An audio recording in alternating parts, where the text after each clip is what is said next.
মেটলি থেকে চালছা জাতীয় সড়কের এই অবস্থা, গাছ পড়ে। তখন থেকে গাড়ি ওই পাশ থেকে আসছিল, এখন এই পাশ থেকে যাচ্ছে। তবে মাঝে মধ্যে ওই পাশ থেকেও আসছে। এই পাশে গাড়িগুলো আটকে গেছে। এই যে ওই পাশ থেকেও গাড়ি আসছে, এই পাশে গাড়িগুলো তখন থেকেই আটকে পড়েছে। কত বিশাল গাছ, কত পুরনো গাছ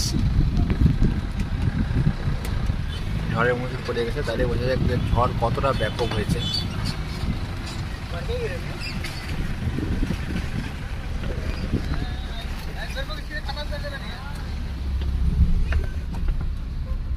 সামনেও পড়েছে।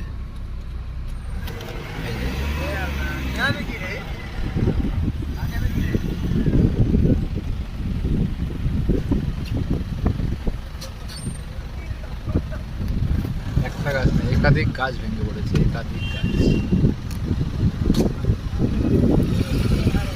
এই যে অবস্থা,